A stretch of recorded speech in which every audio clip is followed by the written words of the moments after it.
Europe 1, 7h45. Il a vu tous ses copains de Charlie Hebdo tomber sous ses yeux. Le journaliste Laurent Léger témoigne ce matin, 2 jours à peine après avoir vécu ce cauchemar.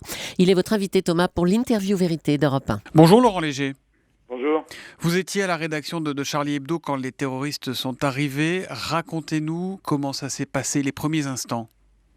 Les premiers instants, on n'y a pas cru parce qu'on a entendu au travers de la porte, on était en réunion de rédaction comme tous les mercredis, on a entendu au travers de la porte des détonations, des pétards. Et puis très vite là, ça a changé. On a changé de registre puisque la porte s'est ouverte. Un homme a jailli, a surgi dans la pièce. Il était grand, il était tout en noir, cagoulé. On aurait dit un GIGN ou un membre des forces de l'ordre, du RAID par exemple.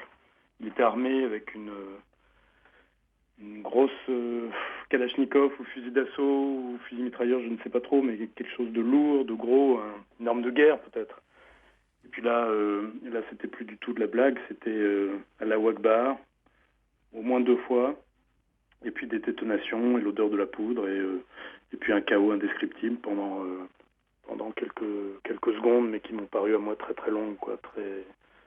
Aujourd'hui, je me rends compte que tout ça s'est passé en un éclair de temps, mais en fait, sur le moment, c'était de longues minutes, en fait. Et donc, voilà, quoi, en quelques secondes, c'était fini, en fait. Le tireur a tiré partout, dans le tas, quoi. Dans le tas. Il n'a pas cherché à savoir qui était qui. On a dit qu'il avait notamment... Alors, il a mentionné le nom de Charb. Donc, évidemment, il le cherchait, mais ils ont eu tout le monde. Ils ont eu tous ceux qui étaient autour de la table, qui n'ont pas eu la chance d'être, comme moi, placés de façon à pouvoir se jeter dans un coin. Et voilà, ils ont été coincés dans cette pièce. Et donc voilà, à part Charb, non, il a demandé nullement l'identité des uns et des autres. Il a juste tiré.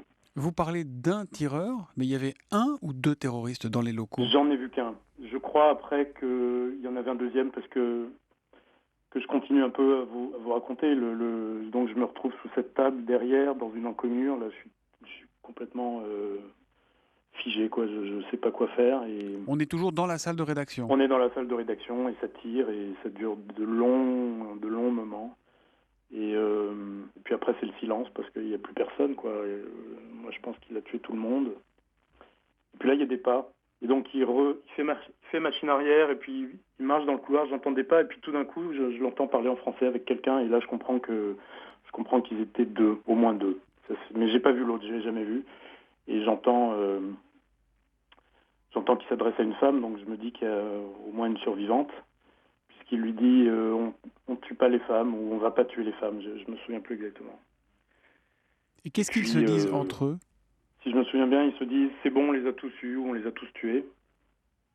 Ça, c'est la première chose. Et ils disent ensuite, ils parlent à cette femme.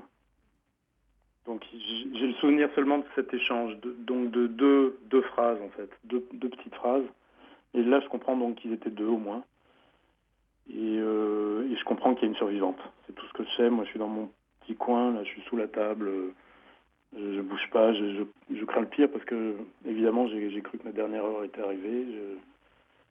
Là, je vous dis ça comme ça, un peu froidement, mais c'était tellement irréel que même aujourd'hui, je peux pas imaginer que Charb, que Tignouz, que Volinsky, que Cabu, que Mustapha, notre correcteur, que Elsa, la chroniqueuse psy, que Bernard Maris ne soit plus là, quoi. Je peux pas l'imaginer. Pour moi, c'est complètement irréel.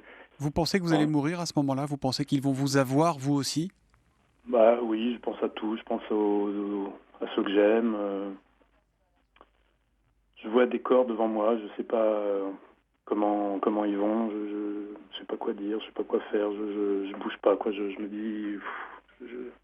Et puis tout d'un coup, il y a quand même ce long silence.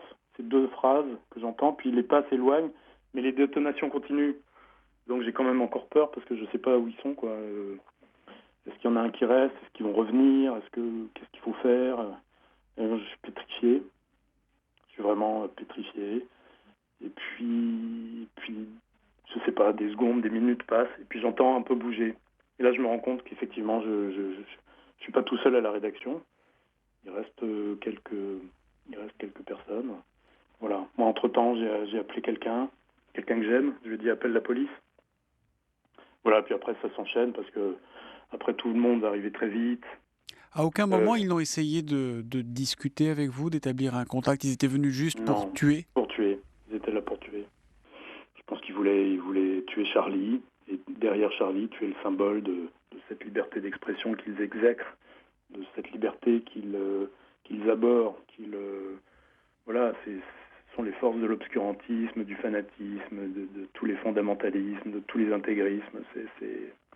C'est pas des musulmans, ces gens-là, ce sont des terroristes sanguinaires.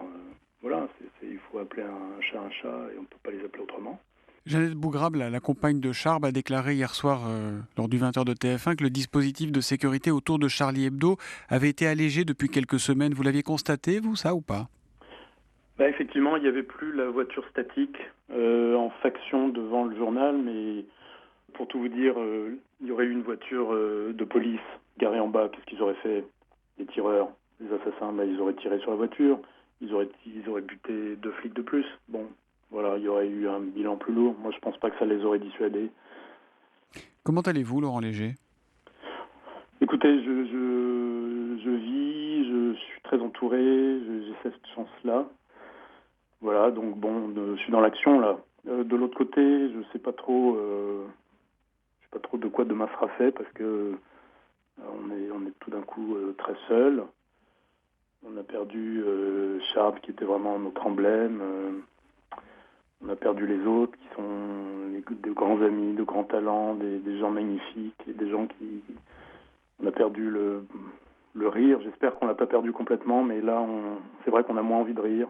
Alors on devrait faire un journal dans les heures qui viennent, un peu satirique, avec quelques caricatures. Est-ce qu'on va réussir à le faire? Je sais pas, parce que je sais pas si on peut rire vraiment là.